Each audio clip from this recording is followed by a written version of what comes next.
Hey there, everybody. Welcome to the Coach and Cruise podcast. It's me, Coach. It's Cruiser, and we got a special guest that we'll be talking about in 1 second. He'll be joining us. Cruz, how's things going this week? It's June, and we started doing this like January, so we're like almost halfway through the year of doing podcasts. So it's pretty awesome. Yeah, So I what's had going on with you? my I had my first day of being a normal human, meaning Oh, my that's son right. is officially out of school. I was able to, it's very strange, be able to just wake up at my normal time, hop in the shower, make coffee, and then just get on the road and go to work, have breakfast with Yeah. the boys. We can do it on every Fridays. It's very strange because I normally wake up, get him ready, get him breakfast, make his lunch, get him drive him like 12 minutes over to his school, and then I get on the road. And a couple of things is kind of nice. Number one, I didn't have to do those things, and number two, traffic I can already tell is much lighter. I got to San Jose in like 47 minutes yesterday, um, going from 2 weeks ago when it took me like an hour and 45 minutes to get to San Jose. So you can already tell if there's less traffic on the road because school is finally out. And yeah, man, like it's the next 2 months is the only time of the year where I don't have to do those things. I can just travel to work and go to work. And I'm also not coaching a sport currently. So I can just kind of focus on me. That's why I'm doing the little 60-day challenge that I started. And yeah, man, it's the best time of year for me because it just gives me a little break and gives me a chance to reset and get moving on with the stuff we're going to do in the summer. So it's good. You, you do look fresher because you were looking Yes. downtrodden last weekend. Uh, So anyway, let's get right to this. We have a super special guest with us this week. It's a former player of mine. His junior year in high school, I coached him and Cruiser. So having these two on is going to be pretty special for me as an old coach, and just catching up with them and talking with them over the years. We're going to talk about his time as a player in high school, college, and the pros, and just kind of talk about all the stories that life has given us over these years. And I want to bring this guy in. His name is Jason Windsor. Windsor is the former college World Series most outstanding player for the Fullerton State Titans. And let's bring Jason in right now. And if I can, there he is. Let's get rid of that. Yep. What's up, gentlemen? How are you? Hey, there he is. Let me get rid of this. What's up, Cruz? What's Long up, time brother? no see. Long time no see. I think the last time we were having some beers at Coach's golf tournament, which was super awesome. It's coming up again, ladies and gentlemen. Yep. Hey, so on that note, you were talking about bringing you having your wife take your son out and do some golfing or whatever. I was gonna say you should bring everybody up this year, and you know what we've done in the past, we have kids that actually play too in the golf tournament, so like they just kind of play off to the side. And so anyway, we can talk about that. There's no playing off to the side, man. Me and my oldest golfed Wednesday actually, and he shot under 100, which is respectable. And I can proudly say I shot at 81 with no double bogeys and no birdies. So like it's just a consistent blah. There you go. Yeah, I played Monday, and we have a group that plays Monday, and I always judge my rounds on how many balls I lose. So if I'm if I'm keeping it in play, my scoring is traditionally better. So I went to a 1-ball round on Monday, so that's a big deal for me. I play quite a bit, but it's nice to be able to keep the ball in play all round and your whole round and be able to obviously you end up scoring a lot better that way too. So it was good. That's funny. I did the same thing, played the same ball, and I ended up giving it to my son at the end because it did have a scuff on it, because I did have some good golf, mojo, and I did get a good bounce. So yeah, gotta love the cart path, dude. Oh yeah.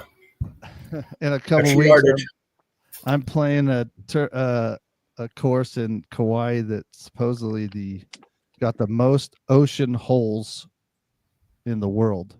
It's like 8 or 9 holes that are right along the coast, and you talk about balls. I just told Amy, I'm like, you better go get some because I don't know. It's all like right in the slice range too. So got to keep them dry, hit them straight. So we'll see how that goes. But anyway, Windsor, let's talk a little bit about your, I don't know. I was going to start with the Fullerton State days. We can go back to when we were all together. We have some good stories about that stuff, but I want to show this to everybody.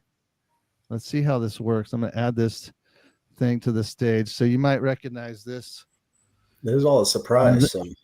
This is right before the last pitch of the College World Series. You're thinking right here, what's in your mind right here as you're about to throw this last pitch. Now, for the viewers that don't know how this game went down, Windsor's, I think you gave up 5 hits in this game. That's it. But you scuffed a little bit in the first inning, and you had thrown a lot of pitches in the World Series, and guys were talking about pulling you out of the game, and then you just settled down and kind of shut these guys down pretty much the rest of the game. So nervousness wise, what are you nervous? Are you just focused? Where's your mind? At this point, no, I'm pretty exhausted, right? Once you get over that first inning and a half, 2 innings, it kind of you just settle in and go back to what you're supposed to be doing and what you've been training to do. At this point, I mean, I think I had thrown 300 and something pitches in 10 days. And for your audience that doesn't know, like the College World Series lasts what, 7, 8 days. And then we had opened up with South Carolina, who was like the number 1 offense in the country, big left-hander arm on the mound, great offense. And we ended up beating them like 2-0. And I threw a complete game shutout. And then, so obviously a lot of pitches there. And we proceed to win our second game, lose our third game. So now we're elimination, and we have a guy that steps up by the name of Scott Sarver, steps up against South Carolina again and throws an absolute gem for like 6 innings. And then so I come in and I close it out for 3 innings, more innings, but we get a 3-inning save there, and we're into the championship that you're seeing here against Texas. Right. Yeah.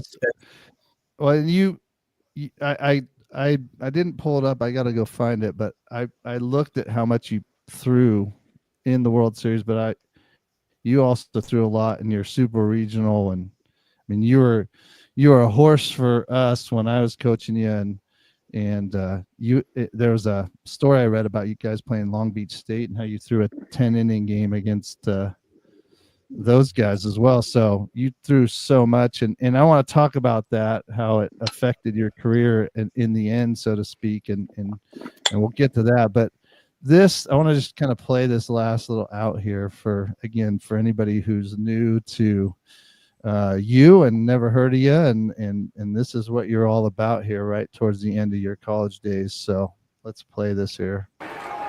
Texas down to its last out. 5 hits off of Windsor in 8 2/3. 321 total pitches for the College World Series, and he's thinking, I need just maybe 1 more. Fastball to Morrall, hit in the air to straightaway right. Andrews. Cal State Fullerton has done it. They've gone from 15 and 16 to champions of college baseball.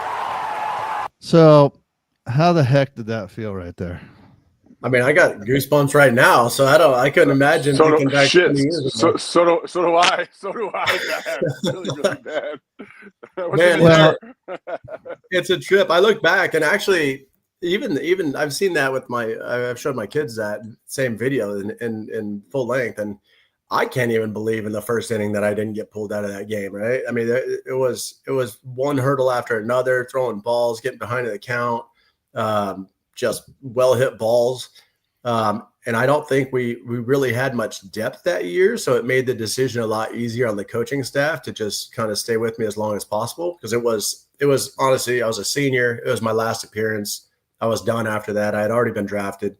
And so it was, hey, let's just ride it out until like it's really truly over, or you can turn it around. So, well, my thing was I watched that game as nervous as maybe anybody, because having a former player on the mound, it's like having my son pitching, and I couldn't sit down. I'm all that stuff. And then that first inning happened, and the ESPN guys doing the game were talking about how they should remove you. You've pitched too much, blah, blah. And it's funny you brought that up about the coaches, but I remember when you were playing for me that sometimes you're early in the games, you struggle with location, whatever it was, it took you about an inning to figure it out. And I'm like screaming at the TV. I'm like, you better not take him out. And it wasn't like because you're my guy. It was like, and I think your coaches knew that at Fullerton State, just let them settle down. And then of course, right, you made it pay off by just mowing them down the rest of the game. But I think I probably bought myself some time just from the year and the history of that year and how it kind of built up. I had thrown, like, going into that game, I had thrown 10 complete games, right? In college, that's kind of unheard of. I think that was my 11th complete game in 2004. And I had thrown well and really deep into games. So the confidence level was there. I probably hadn't been in the same situation where throwing that many pitches on that tight of a timeline. But even in the super region or the regional before that, I had thrown on Friday and came back on Sunday to start, and I threw 5 innings against Pepperdine to get into super regionals. So, like, there was a little history there already of throwing on short rest and my ability to kind of bounce back and be effective. Yeah, well, I think your body type, your arm, I think you had I just felt like even back when you're in high school, you just. I tell people you're just a horse, when it comes to like that term as a coach. It's like you're guaranteed to go long with your outing. And it was nice as a coach to have that in your pocket when you were on the mound. You knew where you were going to go deep, and that saves the rest of the staff. And like you said, if you're understaffed on your pitching staff, having guys go deep helps a ton for your bullpen and just everything. And plus everybody rides that confidence. They know that you're on the mound and we're going to have a good game. That's just how I think you were for us. And I think that's how your career was. I mean, you had so much success throughout your career. So that was really cool to see. So Kreuz, what do you remember about the Fullerton State days for Windsor? And just, we played Little League together. We played ponies together. We played high school together. We played junior college together. So you're essentially like we were together for like 8 or 9 consecutive years, and that's what people don't really understand. The year you had us, we've talked about this on the pod. Like, you instilled like the fight and the toughness in us, and then. But nobody realized that our senior year, we had these guys that Dan Dobbs and Vanderpool, Greg Baker, Jeremy Rowland. We've been playing together. Danny Stevenson, all guys that we grew up with. Yeah, so it's like it's what people don't realize is not only were we were good, obviously we were talented, but number 2, we've been playing together for so long and we knew each other so well. And so when talking about Windsor in those games, it's a very Madison Bumgarner kind of thing, right? If you guys, obviously I'm a Giants fan, Brad's a Giants fan. Like, it's very much like a mind over matter kind of deal, right? When you get to that situation, obviously you're tired. You've thrown so many innings, so many pitches. But it's more like the inner energy. It kind of sounds weird, but like knowing that you can do it and knowing that you've done it before. You said you threw 11 complete games, all those sort of things. As soon as you get it in your mind that you can do it, it's amazing what your body will allow you to do, especially when you're young. Like, obviously we're old now, so our body wouldn't allow us to do it anymore. But like at that moment, I mean, me being a player, the stuff I could do back then, as I think back on it now, I ask myself, how in the hell could I even do that? And it's one of those things that you just know you had to, right? When you're young, you don't really care how tired you are. You don't care how many pitches you've thrown. It's like that. It's when you're young, you don't really have a thought in your mind, but just to go do it and to see it like happen for us to win a CCS championship. And then we had a lot of success when we went to to West Valley, and then to go see him do it on that kind of level, it was incredible. And it's nice to be able to play with somebody for so long and see the stuff that happened to you that was all really, really good, all coming together at one time, and then obviously into your professional career too. So it was, as a friend and as a player and as a teammate of yours for so long, that was like what was special for me to watch, because I know him so well, and I know that he, just like you said, Brad, like, please don't take this guy out, because he's going to fight through it. That's the kind of guy that Windsor is. And obviously it worked out. And, a lot of us here in Northern California that were watching that were super proud of you. And then we got a chance to play against each other in pro ball too, so which is kind of neat. So yeah, it was awesome, man. Just like, it was like the culmination of like 15 years of stuff, You kind of beat me to that, because I wasn't sure if that happened, as you guys playing against each other.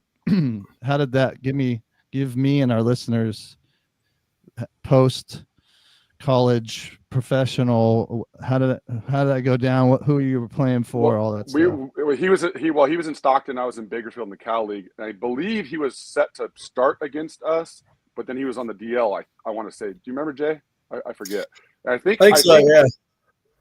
I think in pro ball, okay. I think he only had one outing against us. I don't even remember how I did it. He probably got me out. I don't even remember. Well, like you said, when you're in the middle of it all, like you just play, and you play every single day. So like all these days, I kind of just wrap together, right? And so it makes it really hard to even like remember some of the stuff. I have to like be reminded all the time from friends, like, "Oh, do you remember when this happened?" I'm like, "Oh shit, I do remember that now." But like as you get older, you forget that kind of things. Yeah, that pro ball routine becomes awfully monotonous when you're as a pitcher. You're starting every fifth day. You've got your conditioning routine, your weight training routine. You're on the bus there. You're back home for 7 days, 10 days, whatever it might be. It does become super monotonous, and you play against a lot of great talent, but you almost forget to like step back and take a breath and appreciate it, because it just keeps going. It'll roll over you if you don't step back and enjoy it.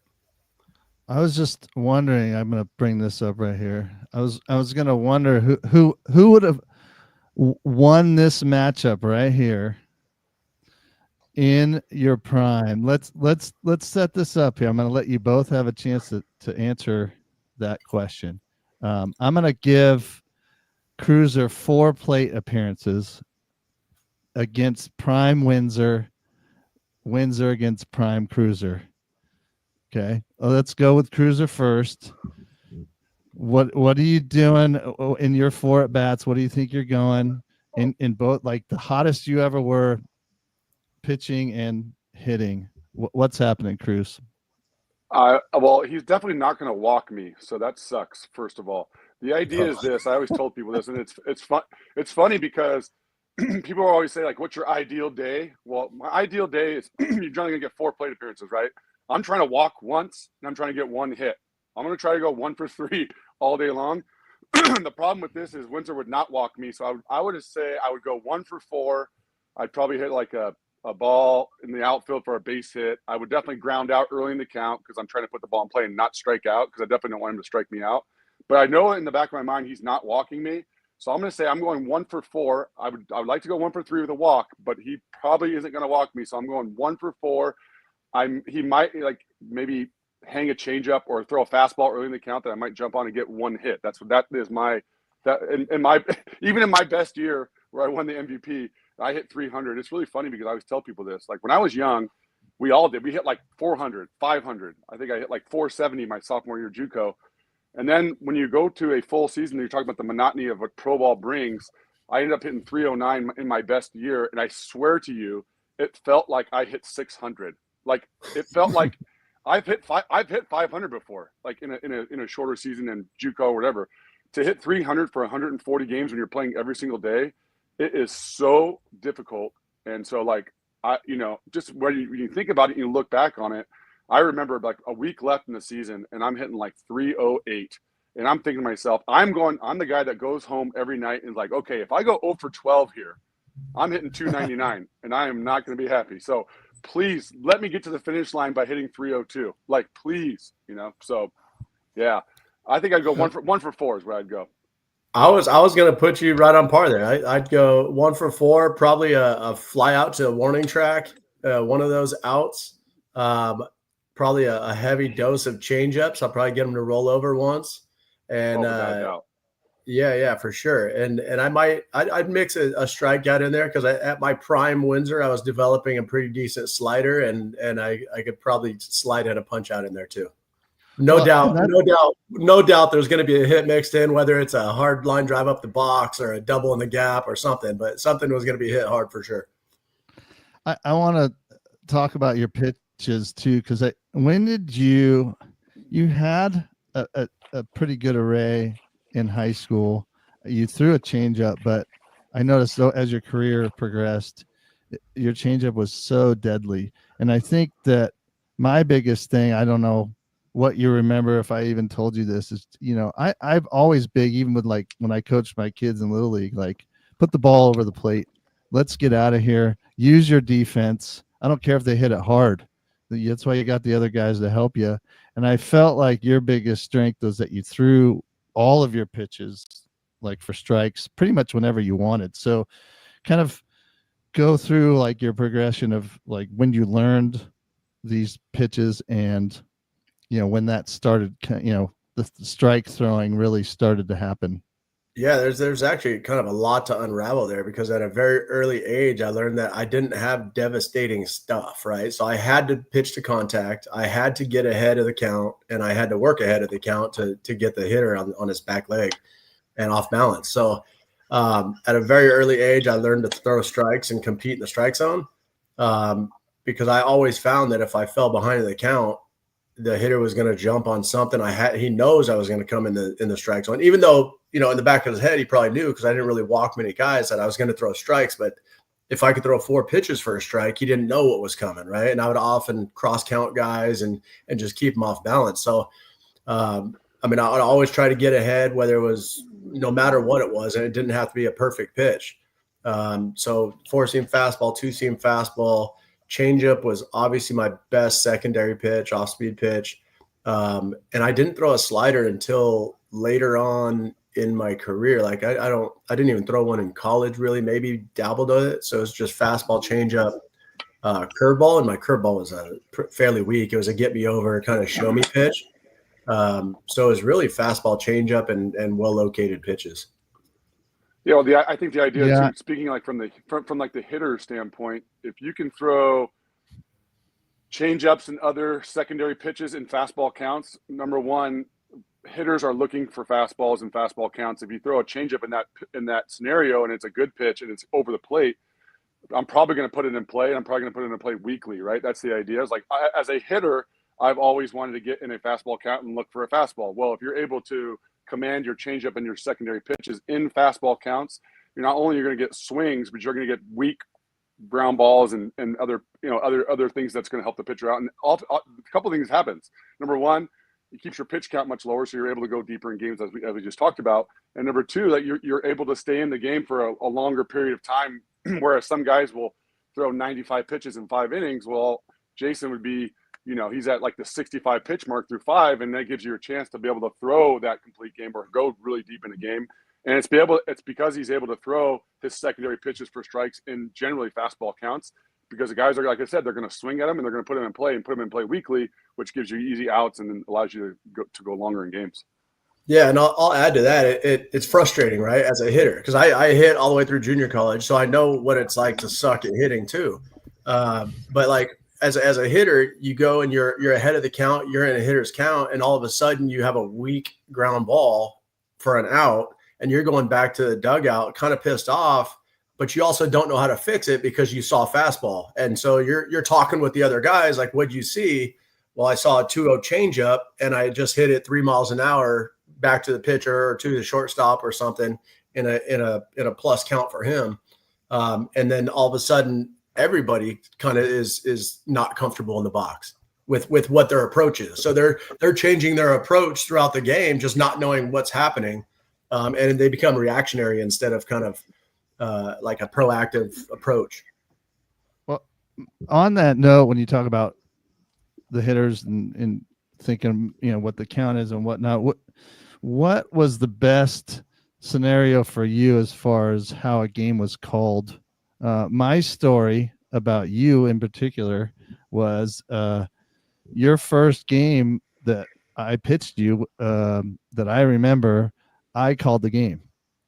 I called the pitches. I called that, and I remember Baker after the game. I don't know if it was you and him, but he pulled me aside and he's like, "We're not doing that."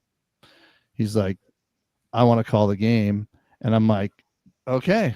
And it was like the best thing at that time for you, and because you guys knew each other well. I was new to the situation. How did that? Did you find it like your relationship with your catchers over the years? Was it you calling the game? Was it them? Coach it? How did that all? What gave you the most success or feeling good about it? Was it just you knowing what you had on your arm that day, kind of thing?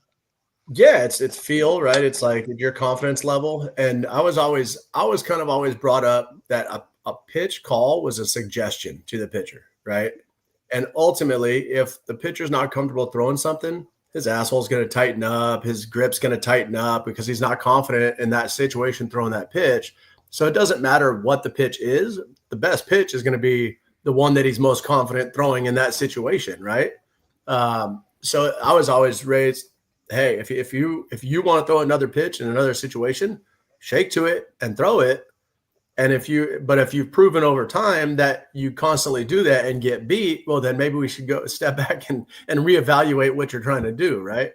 Right. But speaking of catchers, I mean, the relationships with catchers go a long way. I mean, my battery mates in college, I'm still friends with today. And Baker, if I lived closer to him, I'd probably be friends with him and hanging out with him too.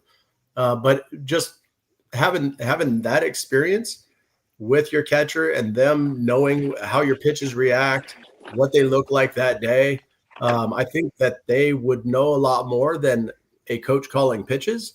And a lot of coaches out there probably, if you're listening, you probably don't want to hear that because you like the control of being able to call what you want to call. At the same time, you're not catching, you're not hitting, and you're not the pitcher with knowing what feels good and confidence level of what you want to throw.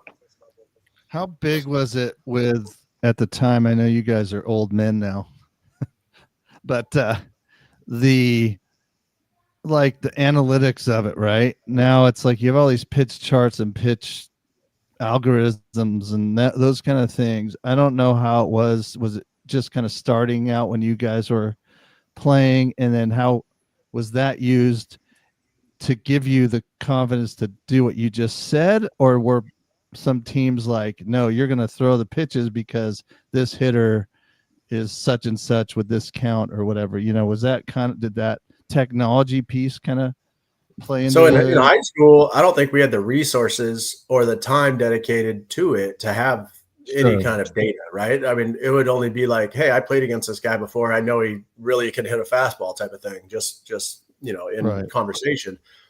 Once we get to college ball, there's a lot of scouting reports. It's all in paper, really, but there's a lot of scouting reports. As you know, back then when you couldn't transfer freely and just bounce around and play in a bunch of different conferences, you go to one school and you're there for 3 or 4 years. So there's history of that hitter over the course of 2 or 3 or 4 years that you have on that kid, his spray chart, what he hits well, what he doesn't hit well, and there's data behind it. So those are all kind of calculate into the suggestion, right? And same goes for pro ball. When I was there, we'd have a meeting before every, series, and we'd go through their lineup and what they like, what they don't like, their tendencies, that type of thing. But it wasn't, pitch by pitch by pitch kind of strategy. It was just kind of a general overarching, this guy doesn't like soft away late in the count. Right. Or like his hot zone is down and in. Stay away from there. He doesn't miss off speed stuff that you miss up, right? Right. Yeah, Cruiser, so it's a lot different now with spin rates and launch angles and all the data. I mean, it's wild now. I don't know. You need a degree to figure this stuff out. Did you, Cruz, on the offensive side, kind of do the same thing with pitchers and analyze counts? Yeah. Like that I'm all about people that will say like, I see fastball out of hand. I don't see fastball out of hand. I look at exactly what he's trying to do, and I try to get myself in the good. Like my favorite count. People are always asking, "What's your favorite count to hit in?" Well, my favorite count to hit in is 1-0 after an 0-0 breaking ball. Meaning, I'm pretty damn sure that if he throws a breaking ball 0-0 and misses, he doesn't want to go 2-0. So I'm going to get a heater 1-0, and I'm going to put that shit in play. That's kind of how I did it. There's people that say they see ball out of hand and hit like that. I guessed my whole entire career. I guessed in high school. I guessed in college. I guessed in pro ball. I don't want to say it's a guess necessarily, but it's like it's what he said, like their tendencies. What are they doing in these particular type counts? Number one, like where I'm hitting in the middle of the order somewhere, who's on base and when am I going to get that pitch? Like if it's second and third, one out, I'm probably going to get a breaking ball early in that sequence. So I would actually sit breaking ball and just try to hit a ball to the outfield or a hard ground ball to shortstop and get the run in. So that's how I kind of hit. I would always try to get myself in fastball counts because I know I was a good fastball hitter. And so if I was able to get myself in those good hitting counts where I was pretty damn sure a fastball was coming, those were the best counts I like to hit in. So that's just how I did it. Kind of shifting gears slightly, still talking baseball. Obviously, you guys and your kids, you have different age kids. I want to talk Windsor. You're every time I talk to you, you're doing something with both your kids with baseball, and it seems like there's different mindsets of how much baseball at different ages. And your oldest is 12, you said. Yep. How many games would you say on average has he kind of over the last few summers played? I'm just curious for our listeners. Then I'm going to have a follow-up question. Yeah, so he plays kind of a modified little team. They call it Pony Select around here. The city of Irvine kind of puts it on. Early on, it was a kind of a predetermined all-star team, and you kind of play in a predetermined all-star league. So that was cool. And you play up to 15 games, as little as 8 games, and you qualify for Pony All-Stars.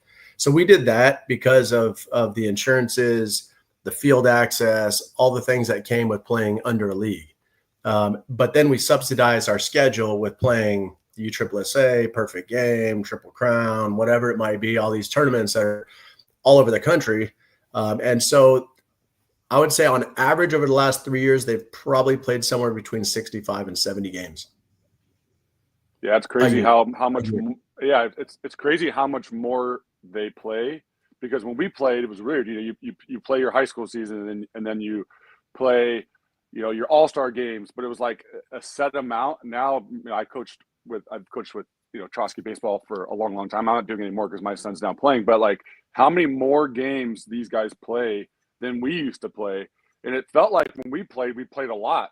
But now, like with all the travel baseball and all that stuff that's come about, like how much more you guys are actually playing. So it's weird to see from 25 years ago to now how much it's changed, and we're like like we were talking pre-podcast how much like these guys are getting recruited as like you're saying 12, 13, 14 years old. When we were playing, I was a pretty big recruit, so were you. Nobody even really would talk to us until we were like juniors in high school. And how that's transferred now, fast forwarding at 25 years, these kids are like 12, 13, 14 years old getting recruited and signing, not signing a deal with the college, but they're verbally committing. Like we've had kids like as early as 8th grade and their freshman year. It's pretty crazy how the mechanics of it's all changed over the course of like 25 years. A lot of that comes to reach, right? The internet has made such a big impact on these guys and video and Instagram and all these things. So coaches don't have to go to these places anymore to see highlight reels on these players. So these players are developing content on their own, and albeit it's all highlight reels, right? They're not going to post the errors they make or them striking out with second and third, right? They don't post that crap, but they just post, here's my bombs, here's my doubles, here's my diving play, here's me striking out the side. And so that's all these coaches see now at an early age. And then if you couple that with lighting up a radar gun at 12 years old, throwing 85 or 82 miles an hour, or, we were in Florida a couple weeks ago for a big PG thing, and my son was playing 12s, but it was all the way up to 14 years old. And there's a 13-year-old kid there that's like 6'1", 6'2", throwing 92 miles an hour at 60, 90. And I'm like, my God, these kids are just beasts now.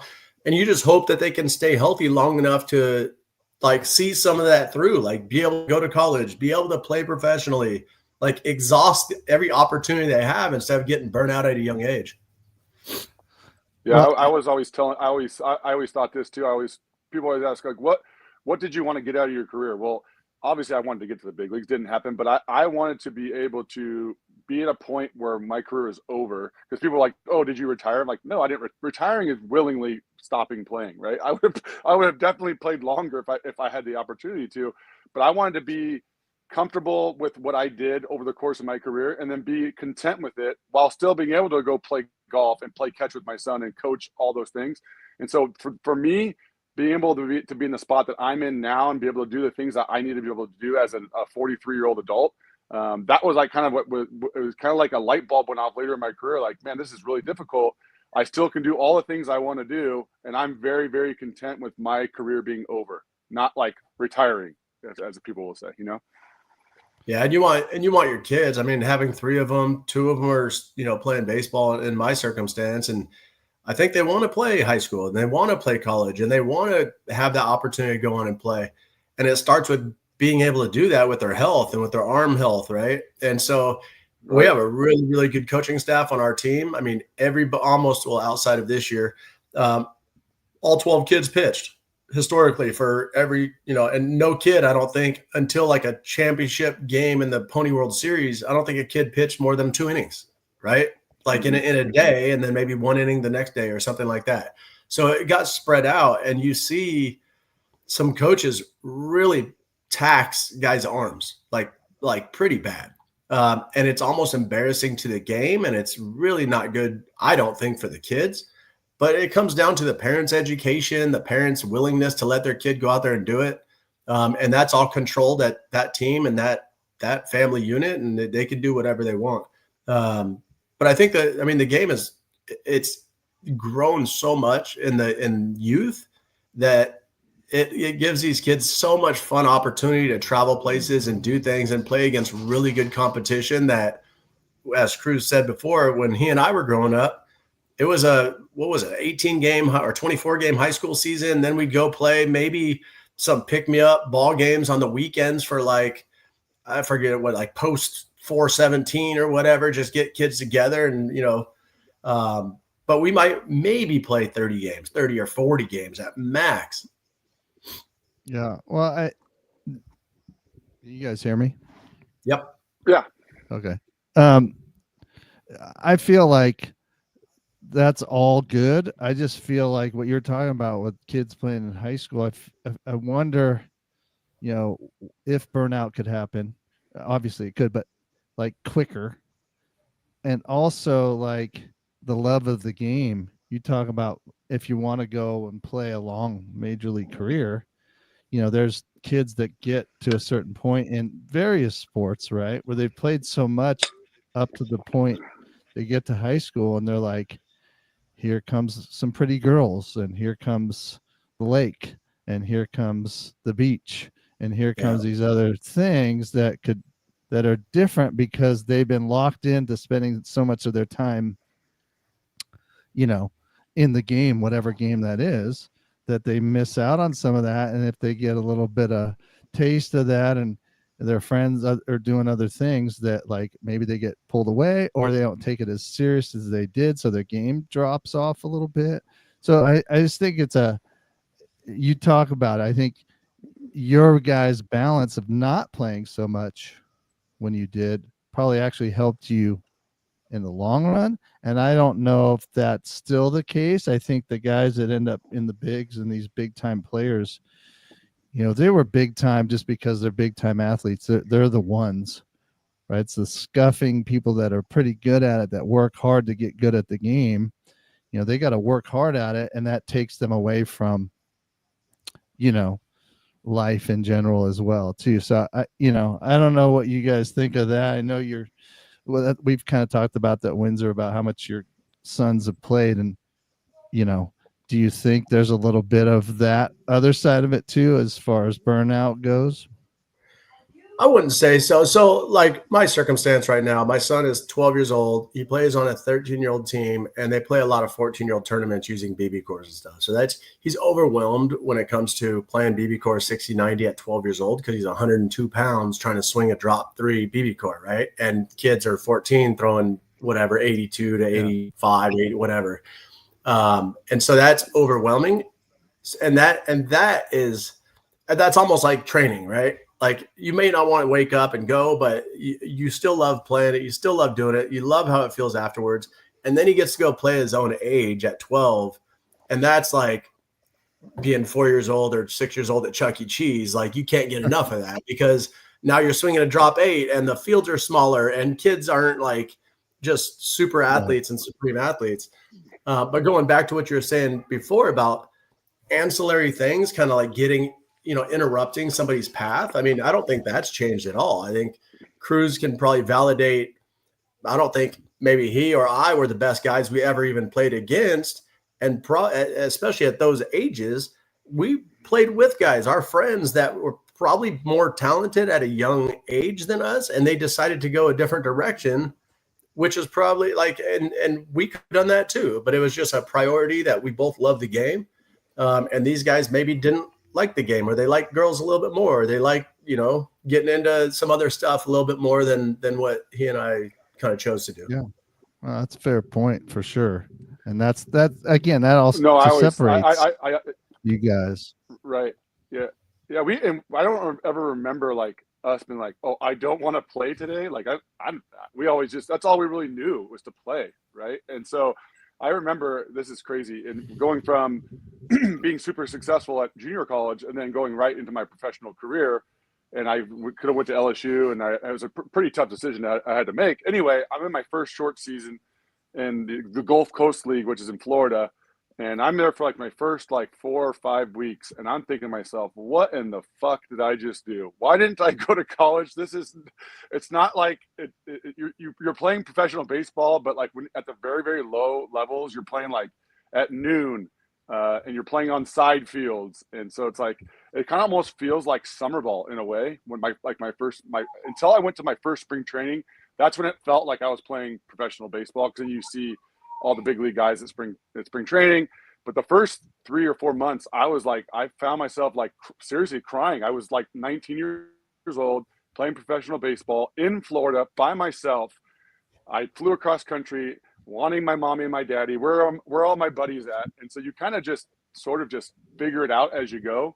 And then, once I got to my first spring training, then it kind of got a lot better and a lot easier, because then you see everybody there. I had some guys that I played with. One of my good buddies that was on my team for 2 or 3 years, he went to UCLA, had a degree, and he was a reliever, and he wasn't going to make the big league. But he's like, what am I doing? He's like, why am I even playing? I have no chance to make to the big leagues. I have a degree. I can go make money. So you see a lot of that happening. I never had those thoughts for me, because I was always just like a baseball every day, all day kind of guy. But when some of the guys you play with and that went to college and had degrees or almost had their degree finished, when you go to the grind of like 142 game season over the course of like 155 days, when you could be playing like 25 days in a row, that it starts to become very real at that point. And then you kind of sort of have to make your decision. What do I want to do here? Do I want to continue doing this? You're training all year long. You're playing 140 games and like in 6 months. And so it weeds a lot of the guys out, right? That you think, oh, these guys have a chance to get to the big leagues, but they don't really want it as bad as I do, for sure. Because I was like a baseball all day, every day for my whole life. So that was kind of a unique thing when I started playing pro ball, being able to see, talking to other teammates and players and see how they kind of did their stuff and see how much they really wanted to play, right? And so that's what kind of pro ball does to you over the course of time. So next question, kind of going back to our time together in high school. You before we came on, Kreuz, you gave Windsor and I a little surprise. So the live stream people on YouTube might be able to see this, but go ahead, Kreuz. Show I can us stand up. That is my high school. I don't even know from what year. It was probably my sophomore or junior year. The reason why I don't know this is because I didn't keep it myself. One of our coaches one of our coaches came up to me at work and he's like, "Hey, I got a present for you." I'm like, "Okay, what can you have for me?" And he hands me over my jersey. This is my actual jersey that he picked up at the local Goodwill store for $3.50. It just happened to be my jersey. So I've been waiting for this day over the course of like the last year. I even had this when I went to the Dalbon tournament last year, and I didn't tell anybody about it because I was waiting for J-Dub to be on the pod with us so I can bring this baby out. It semi still fits. So I guess I'm doing okay. Like There it's you not go. like a half shirt. I'm not sure if I could tuck this thing in as much as I'd like it to be. But when I threw it on this morning, I'm like, okay, I could pull this off today, dude. No big deal. So well, this is what I I'd got. be more worried that it was $3.50 at Goodwill. I mean, instead of fitting, It'd be $4 if he would have signed it. Yeah. Could have probably made that Goodwill a little bit extra more change. Well, and these. So I was telling you guys that I got to pick your guys' home jerseys. I think we were rotating uniforms your junior year, and I decided to kind of go rogue and put some black in the uniform. So I still have the pullovers do you guys remember I bought pullovers? They were really sweet and they all came in boxes and they were like youth sized. Do you remember me telling you about that? I do remember this. They were sweet. They were almost like those old starter jackets. They were not shiny, but they had like the front pocket, a little pouch, like a kangaroo pouch. And they were all like yellow and green and badass stuff. And then when people tried them on, they were literally like youth large or youth medium. I mean, they weren't even fitting the smallest guys on our team. And I sent them. I was pissed. I sent them back. It was a ton of money and they didn't want them back. It was like, what are we going to do with these? I'm like, you screwed the order up. So I forget how the money worked out, but I bought just black batting practice pullovers and I had the local embroiderer put the little Longhorn on there, and then I had the number down on the sleeve for you guys, and I think that actually was better because it was a lighter fit. You guys could wear them like pre-game or whatever, but adding the black to the uniform I think kind of gave you guys a badass look, and those hats with the black hats with the yellow Longhorn were different. And there was a little grumbling from people like, what are we doing? I was like, you have white, right? White's not a school color.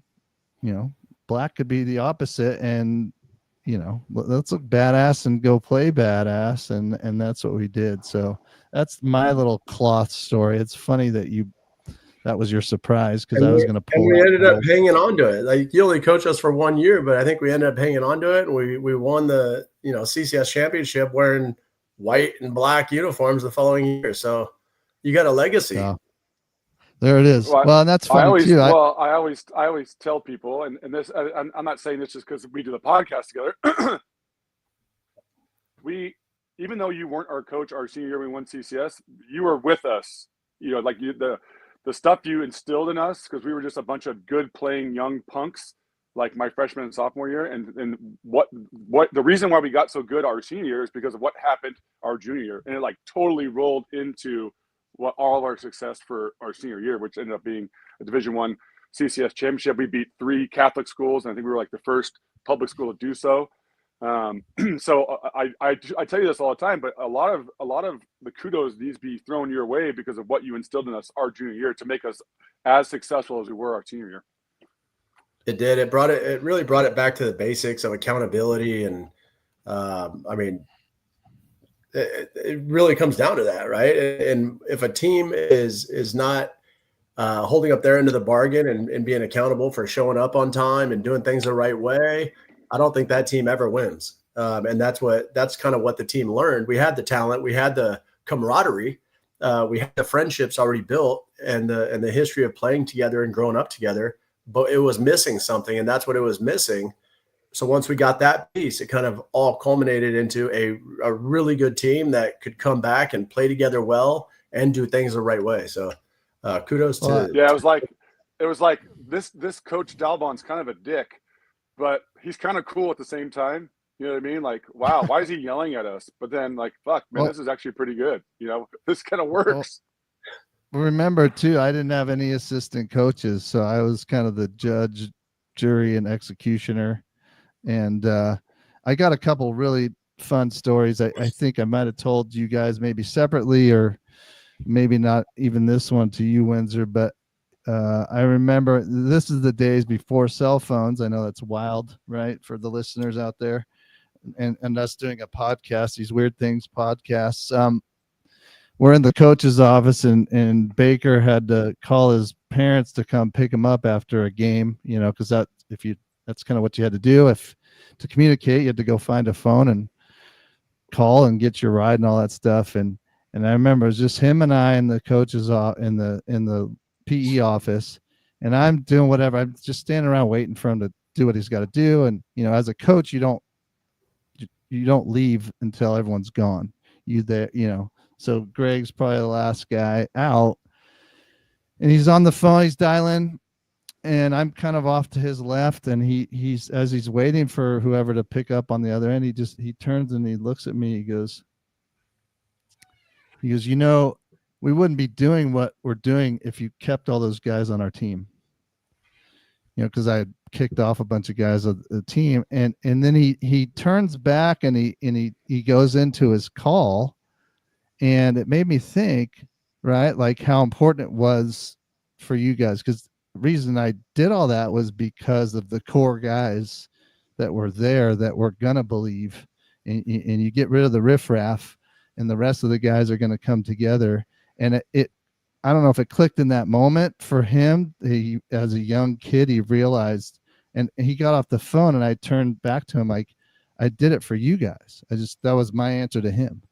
It's like, you're saying that you figured it out, because this is like, now we had that long winning streak. We're like halfway through it, and he started realizing this shit was like calculated. Like, this guy over here was like a genius, and it really didn't take genius. It was like, clean this shit up to give it to the guys who have earned it, who want it really bad. Like you guys said, you just didn't, you were just swirling all over the place, and you needed to come together. And that was kind of my goal, is like seeing all that talent loosely spread all over the place. I needed to bring it together. Just, you know, and then all the success you had just kept building. And the second story is probably my favorite story of all the years I've ever been a teacher and a coach, is your section final game as a senior. I don't know if you remember, I was there. I do remember you. I remember. I came down and said hi to you guys real quick right after the season, or after the season that the game ended. Well, when we got to the stadium, we didn't know where to sit, and I didn't have kids at the time. I was with my wife, Amy, and we were just us two, and we're like, where do we sit? And, you know, Muni, right? You have to go through the stadium. You don't see where people are sitting. And I wasn't trying to avoid like the parent group or the Leigh High School people for any reason, but we just wanted to sit off and not be, you know, part of anything. We just wanted to be there. Well, I turn through the tunnel, is on the third base side, and that's where all your parents were, all the parents of the Leigh team. And I turn and I kind of pause, like, what's this going to be like? Like, are they upset? Are they, because for various reasons, because I left, because I don't know where the feelings are, right? And I see, I think it was Greg Baker's grandfather. He leans back into somebody and he goes, there he is. And I'm like, uh-oh, what does that mean? There he is. and all these eyes turn down, because they're looking down, you know, to the tunnel where I'm kind of standing and peeking out. And the entire parent group stands up and gives me a standing ovation. And it was, it's like, every time I tell that story, it gets me pretty emotional. Because then I didn't know, I that kind of confirmed a lot of stuff. And I went and sat right above them, but like at the top of the stadium, and kind of like a proud father watching you guys play that game and amazed at how much better you guys become over that, how good of a team you were, and then how you guys won that game, and with you, Windsor, that crazy play at the end of the game. And then, and then I told Amy, I'm like, we're leaving. This is your championship. And I remember trying to get down there, and I remember bumping into Kreuz. I kind of maybe shook a couple other guys' hands, threw a couple hugs, but I didn't want to jump into your guys' fray and like be a part of that. I don't know what you guys would have thought then versus now, but it was like, I just need to leave because that was like your guys' moment. And then what was weird, right? Because we have social media now, is that I kind of lost, touch with you guys. And, then it took really your careers that you had for us to rekindle the relationship. But, yeah, I mean, I think back then there's so many things that happened that year that springboarded you. You were truly that young team that was good and confident. And then to see that you had another year left, if anybody knew what was about to come their way, I was like, these guys are going to be so freaking good. And you did it. I'm proud of you guys for a couple things: winning it, and then becoming the people that you are. I mean, that's why I'm in education. It's like I could teach somebody baseball, I could teach somebody whatever class I'm teaching, but in the end, it's like, where do you guys end up? Are you great people? Are you great husbands, fathers, all that stuff? So those are the kind of things I remember the most. It was more of, I was kind of like the rudder, on the ship. I kind of steered you. You guys were paddling, doing all the hard work, and I was just keeping you straight. So I appreciate you guys. Coach, as a head coach, I mean, you only had us for 1 year, but I think as a head coach's job is less about coaching, right? You're trying to be a guidance counselor, and you're making all the chess moves that is going to make that team play well and come together and play well. And we all know the exact story. We know the exact individuals we're talking about, but we won't name names. But those were cancers among the team, and they just kept our team completely scattered, not allowing everybody to come together, right? And so obviously you saw that, and that's a trait of a great coach and a great leader, to see that, identify it, remove that out of the whole circumstance, and let them come together and kind of mold each other and play with each other. So it's good job seeing that. I mean, that story about the parents giving you standing up and giving you a round of applause. I mean, I think that comes from us as players communicating with our parents, right? We know what was going on at practice. We know what's going on at school. And these guys are good guys, but maybe not the best teammates, right? And so when that whole story kind of happens, the parents all know exactly what happened. And I mean, they saw the big picture, and now they're seeing the result of what happened the previous year, right? So it's, for them, I'm sure it's great to see, and it's out of appreciation for what you did for their kids to allow them the path to get, to do what we did. That's a hard decision to make, because the people that were kind of neat, probably the best ones on the team. Right. Well, the coolest thing about the whole thing is what happened to our junior year fed into our senior year, what we just talked about. But it would be a lot less cool if we wouldn't have won CCS the following year. So to be able to go back and look at it after being so successful as the seniors and like winning and just having the belief in each other and actually going out, because you can believe all you want, but you have to go out and get it done. And we were able to do that. And now we can talk to coach and talk to each other. And we, me and you and a couple other guys got to advance our careers, playing pro ball, and now to be able to, as adults with children ourselves, to be able to go back and talk about these things with the success that we had is the coolest part of the whole deal. Like, because when you're in the moment, you don't even really know what's going on, especially as a high school kids. You don't even realize what you're doing. So now you fast forward at 25 years, and to be able to look back on it, to be able to talk about it, it like really affirms, like, wow, it was pretty special, dude. It was really, really cool. And to be able to get the job done at the end and go out and beat those 3 Catholic schools, win Division I CCS, where we started to where we finished, and then for a lot of other us to be able to move our careers forward to playing college and playing professionally that's what makes this all worthwhile. It's really, really cool, man. And who knows? I mean, obviously what happened built confidence in Kreuz and myself and the other guys that went on to play. And if that wouldn't have happened, who knows what we would have decided to do after that too, right? Maybe we don't stay together and go to West Valley and have a couple of good, successful years at West Valley. Maybe we decide maybe baseball's not for us anymore and that was fun and that's it. So it all kind of builds on each other. And it all started with, our time there at Leigh High School. Yeah, I always tell people that if I would have went to play pro ball as a 18-year-old, fresh out of high school, I would have been doomed. I wasn't nearly mature enough.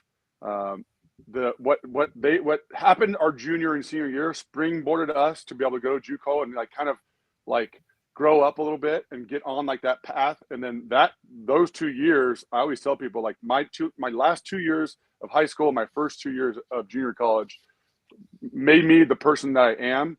And then I had to realize, well, I do need to work at this because I think I'm way better than I am. And I needed to, all of a sudden there's a lot of better players. And so I needed to put in the work to be able to get to where I needed to be.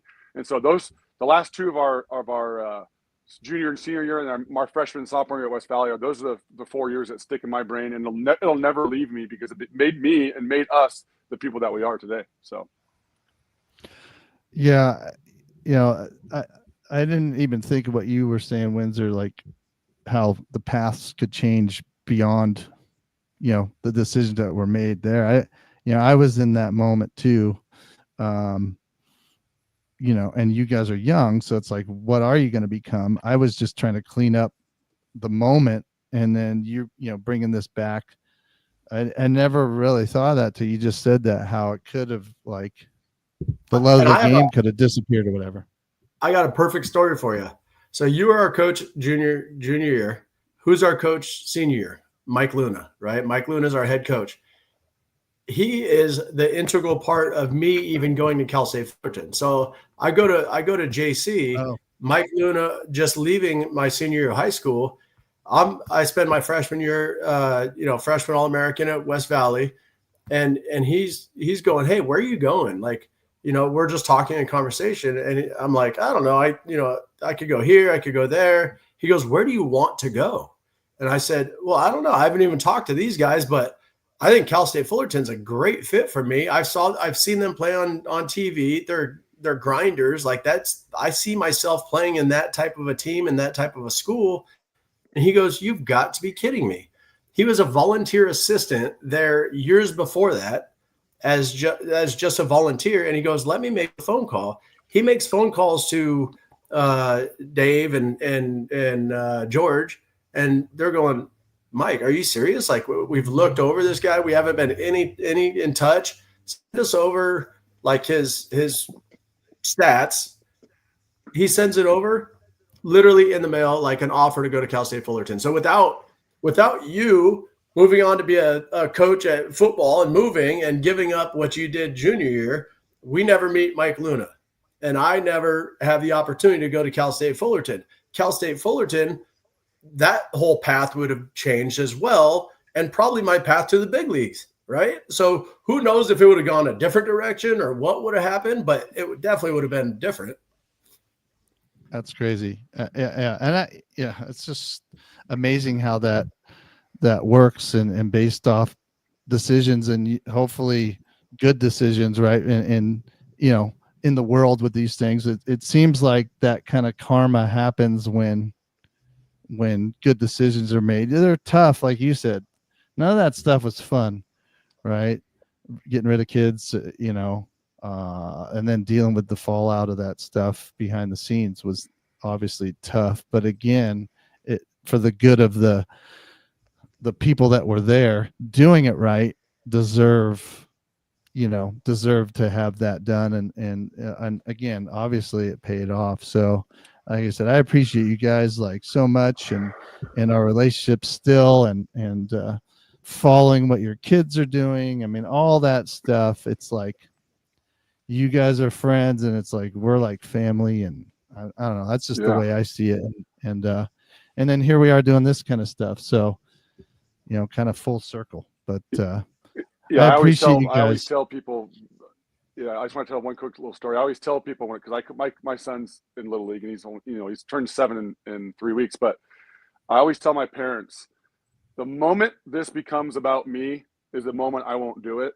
Like, this is all about your kids. I'm trying to make your kids A, better players, and B, better people, and try to approach the game in the correct way. The moment, and you see this all the time, and Jason will attest to this, especially in Little League, because there's so much bullshit that goes on with Little League stuff. Like all these coaches are so about themselves, and I just laugh at them. A lot of them don't even know my history, and I don't tell them my history of what I do as a player. I just want to make your kids, whoever I'm coaching, better people and better players. And if we can get that accomplished, then we're winning.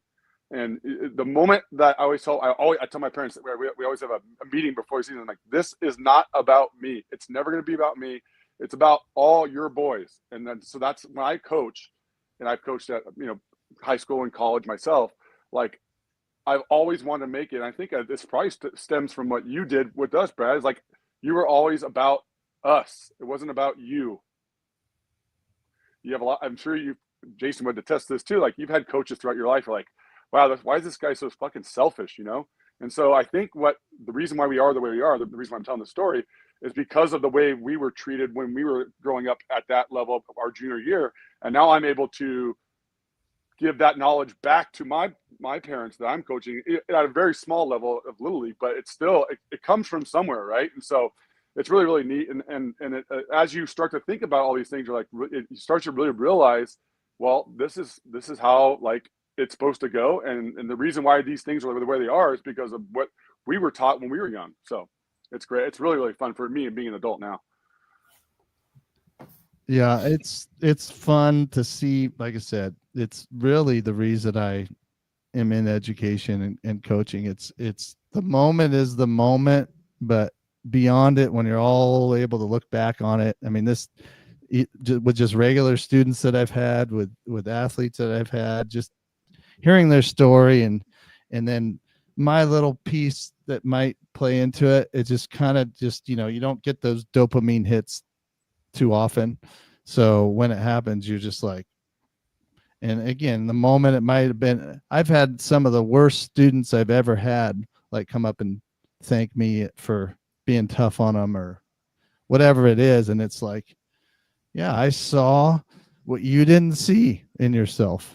Right. I believed in you, when you didn't believe in yourself, that kind of stuff. And here, you make more money than me in your job that you have. It's like, great. That's exactly what I was hoping for. So I appreciate you guys. I appreciate you guys coming on, and we could talk forever, but we're going to have to kill this podcast for the week. And it's been great, Windsor, having you on.